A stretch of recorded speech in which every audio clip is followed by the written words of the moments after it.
Hello everyone, welcome back to our YouTube channel. So आज हम start करने जा रहे हैं क्लास 7 की एक्सरसाइज 4.1 का सेकंड क्वेश्चन।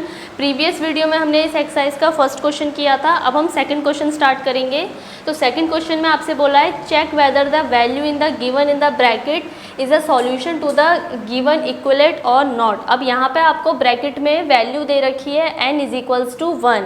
इस वैल्यू को हमें इस एक्सप्रेशन में पुट करना है, यानी कि हम इसमें पुट करेंगे और देखेंगे कि हमें क्या दे रखा है n इज इक्वल्स टू 1। तो हमें यहाँ पे n इस साइड दिख रहा है लेफ्ट हैंड साइड में, तो लेफ्ट हैंड साइड में हमें यहाँ पे n की वैल्यू रखनी है और जैसे ही हम n की वैल्यू रखेंगे, इन दोनों को प्लस करेंगे तो हमें ये रिजल्ट मिलना चाहिए। यानी कि वो कह रहा है कि जब आप इसका सॉल्यूशन करेंगे तो वो सॉल्यूशन क्या आना चाहिए, इसके इक्वल आना चाहिए या इक्वल नहीं आना चाहिए। तो हमें यही बताना है कि जो भी वैल्यू हमने यहाँ रखी है वो इसके इक्वलेट है या नहीं है सॉल्व करने के बाद। तो अगर हम यहाँ पे n की वैल्यू रखते हैं और उन दोनों को प्लस करते हैं, प्लस करने के बाद अगर हमारा आंसर 19 आता है तो इक्वल है और अगर नहीं आता है तो इक्वल नहीं है। तो अब हम इसको स्टार्ट करेंगे।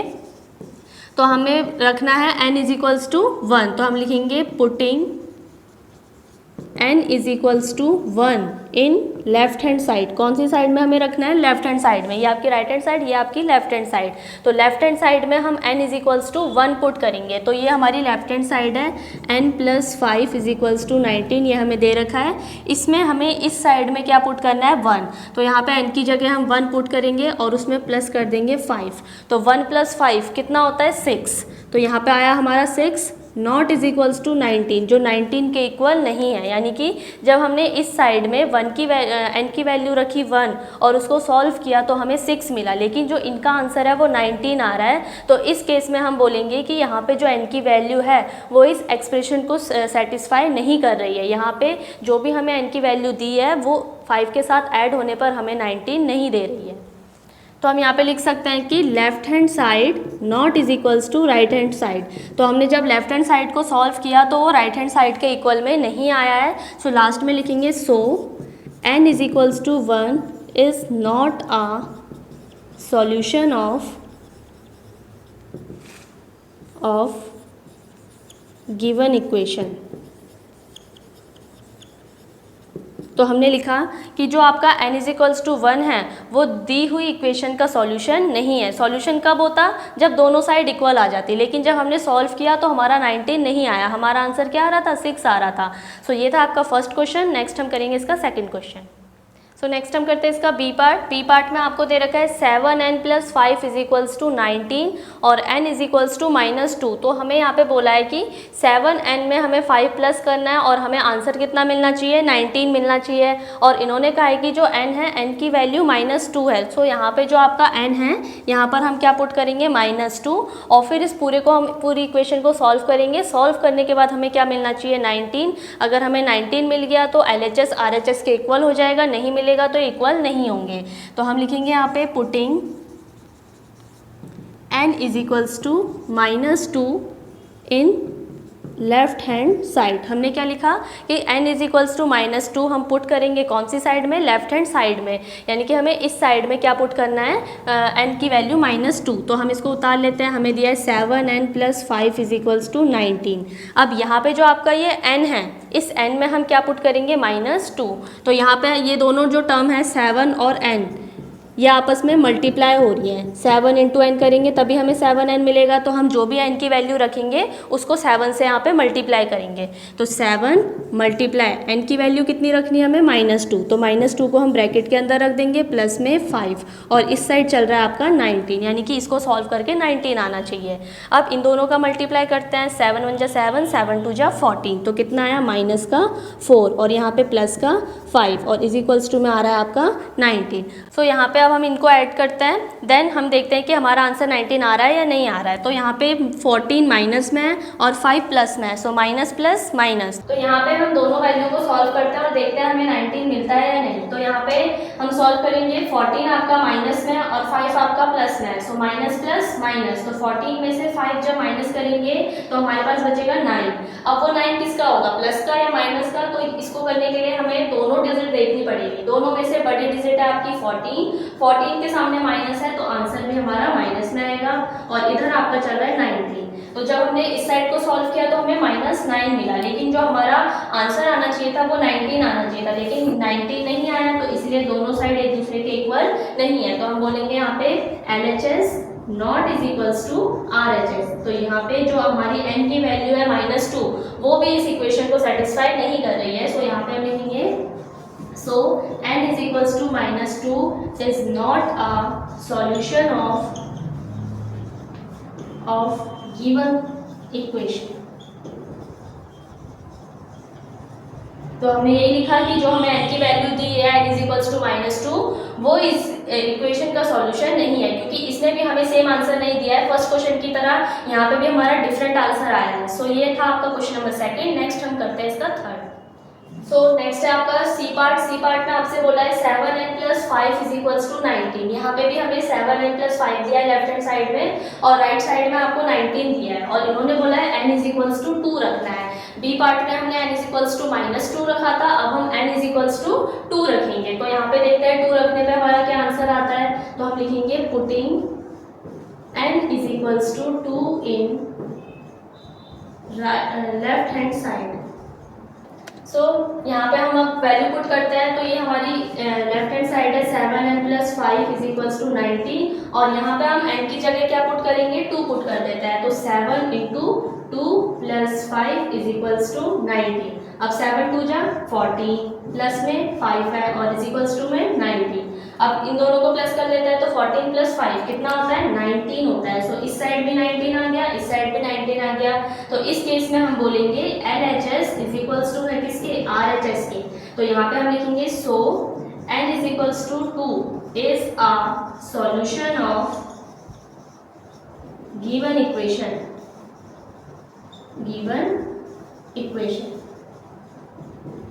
जो आपका बी पार्ट था, बी पार्ट में जब हमने n की वैल्यू -2 पुट करी थी तब हमारा आंसर -9 आ रहा था, जो राइट हैंड साइड के इक्वल में नहीं था। लेकिन सी पार्ट में हमें n की वैल्यू 2 पुट करनी थी, तो जैसे ही हमने n की वैल्यू 2 पुट करी और उसको सॉल्व किया तो ऐड करके हमें 19 मिला, जो किसके इक्वल था इस 19 के इक्वल था। तो दोनों साइड हमारी क्या हो गई इक्वल हो गई। सो हम बोल सकते हैं कि जो हमें n की वैल्यू 2 दी है वो क्या है इस गिवन इक्वेशन, जो भी हमें इक्वेशन दे रखी है उसका सॉल्यूशन है, क्योंकि दोनों का आंसर क्या आ रहा था सेम आ रहा था। सो इसलिए ये था आपका सी पार्ट। नेक्स्ट हम करते हैं इसका डी पार्ट। सो नेक्स्ट है हमारा डी पार्ट। डी पार्ट में हमें दिया है 4p - 3 is equals to 13 and p is equals to 1। तो इस इक्वेशन में हमें p की वैल्यू पुट करनी है 1। तो यहाँ पे हम लिखेंगे पुटिंग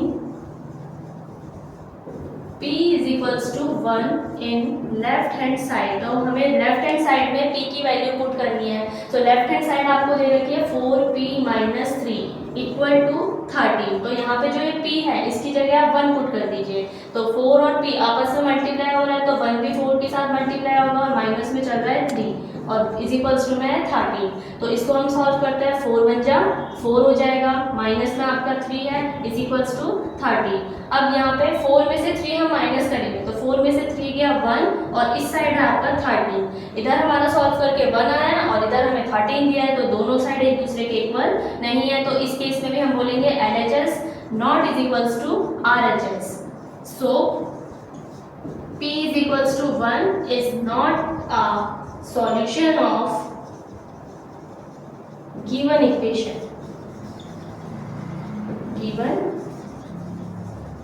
इक्वेशन। तो हमने देखा कि यहाँ पे जो हमें p की वैल्यू 1 दे रखी है वो इस इक्वेशन का सॉल्यूशन नहीं है, क्योंकि जब हमने p की वैल्यू पुट करी तो दोनों साइड के आंसर क्या है डिफरेंट आए।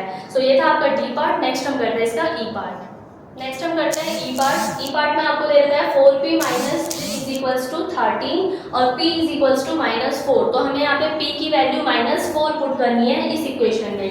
तो हम लिखेंगे यहाँ पे putting p is equals to -4 in LHS। LHS में हम p की वैल्यू -4 पुट कर देते हैं। इसको नीचे नोट करते हैं 4p - 3 इज इक्वल्स टू 13। ये आपका LHS है, यहाँ पे p की जगह हमें -4 रखना है। अभी 4 और p दोनों एक दूसरे से मल्टीप्लाई हो रहे हैं, तो यहाँ पे हम जो भी वैल्यू रखेंगे p की वो भी मल्टीप्लाई होगी इस 4 से। तो p की वैल्यू हमें -4 रखनी है, तो -4 आप किसमें रखोगे ब्रैकेट के अंदर, माइनस की वैल्यू को हम ब्रैकेट के अंदर रखेंगे, फिर माइनस में 3 लिखेंगे इज इक्वल्स टू 13।